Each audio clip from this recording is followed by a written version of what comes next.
is a string. Any string, the note doesn't matter, okay? We're going to have a major third and we're going to have a minor third. Now, the major sounds bright and happy, if we want to hear that. And then minor third as well. So we've got major third and we've got minor third. This can start on any point on any string. It doesn't really matter where it is, because what we're looking at is we've got a note, and then what we've got is we've got a distance. This ties in with the lesson I did on intervals, which was about 2 months ago. It's in the live online lesson playlist on the channel there. So what we do is we go up a whole step and we go up a whole step again.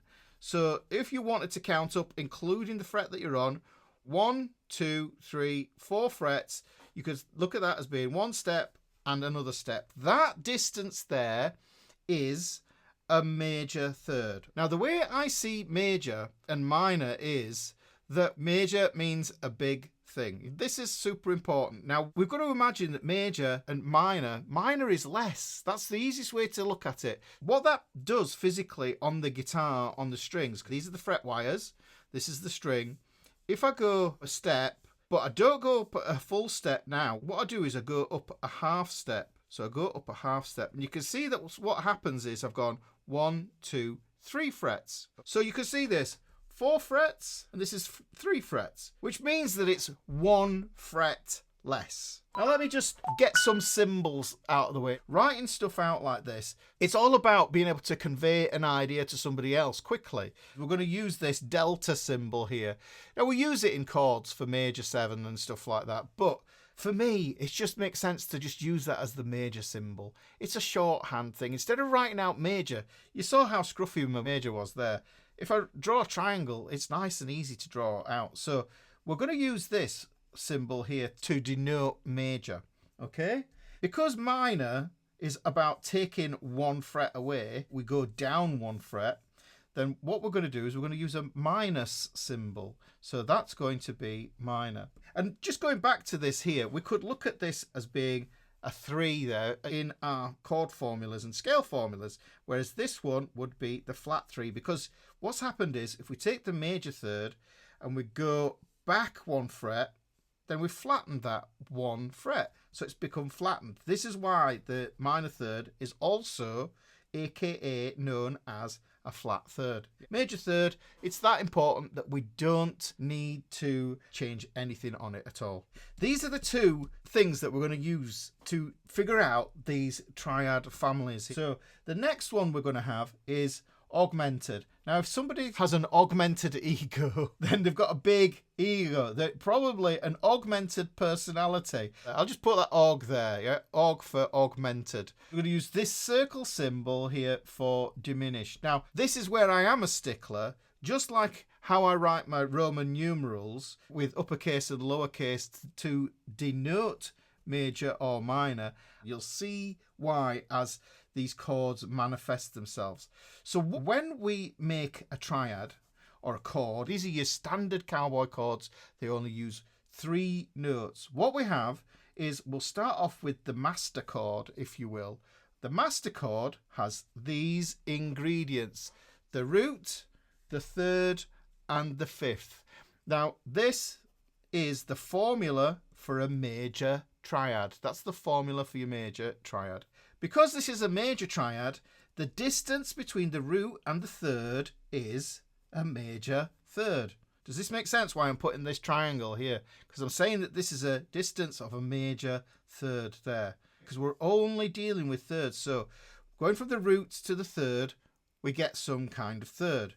And when we move from the third to the 5th, we get another kind of third. This is the mathematics of music coming into play here, guys. What happens is here we get a minor third. So this is going to be the root, third, and 5th there of that major triad. But using these symbols here, then we can see what's going on. Worth noting with this, that this interval here between the root and the 5th, that is called a perfect 5th. That'll become more important as we progress. And the next one we're going to do is, I'll fire through these, we're going to have a root, we're going to have a third of some kind, and we're going to have a fifth of some kind. But if you want a minor, you flat the third. But the thing is, it's about accessing these ideas, and once you understand how this works, then you're going to be able to see where these thirds come up in your string pairs as well, especially. So in between the root and this third here, we get a flattened third. Can you see how that formula has changed there? So major is root, third, fifth. Those are the ingredients. This one here is a root, flat third, fifth, root, flat third, and fifth. So that's going to be a minor one there. Now, if you think about it, if we have this major third and we've just flattened it and we had a minor third here, then that means the distance between the flat third and the fifth has reversed. It's flipped. So we've got a major third here and we've got a flat third here. It just flips over. So if you think about the major triad, it's got a secret hidden minor third in it as well. Thing to say is with this, between the root and the fifth, we've still got that perfect fifth. So with these two guys here, manipulating the third is the critical component to that. Probably do with some colours here.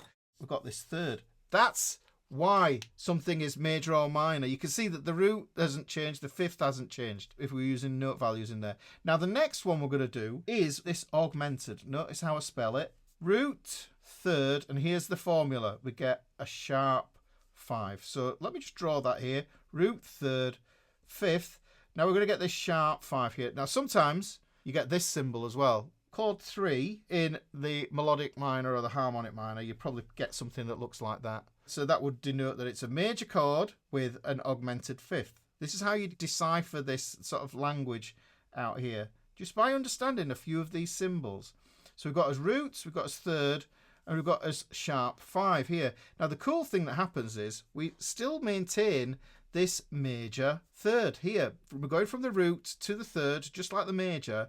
We've still got that going on there, which is why I spell it with that uppercase spelling. The difference now is instead of getting this minor third, we get another major third. There's some sort of weird symmetry to how this all works. We've lost, however, our perfect fifth. Remember, in the major and the minor, we've got a perfect fifth between the root and the fifth. However, we're altering the fifth now. So this gives us an augmented fifth. That's what that is all about. Let's move on to this other one here, diminished. If we take the diminished, we have the root, we have the flat third, but then what we do is we mess around and we alter the 5 now. So you see there, instead of having this minor spelling, what we've done is we've changed that fifth, and that gives us root, flat third, and then we've got the fifth here, but we're going to put that in as a flat 5 there, guys. Now we know that this here is a minor, a flat third, put it there like that. Let me just put those in brackets as well. And then we know that what we get here is flat third there as well. Now the diminished stuff, it moves in minor thirds. And this diminished is what we know as wobbly bob. This is wobbly bob, and this is James Bond, very augmented sort of sound. So now this becomes all about altering the fifth. We've taken into account the major and minor alterations, but if we look at this now, this is all about modifying the fifth. So you can see these are the main triads that we can have. I should also mention we can have a root, we can go up to the second and the fifth, right? And this would be a sus2 chord, and we can also go root, fourth to the fifth, and this would be another triad. This would be a sus4. Sus2 chords and sus4 chords are triads as well.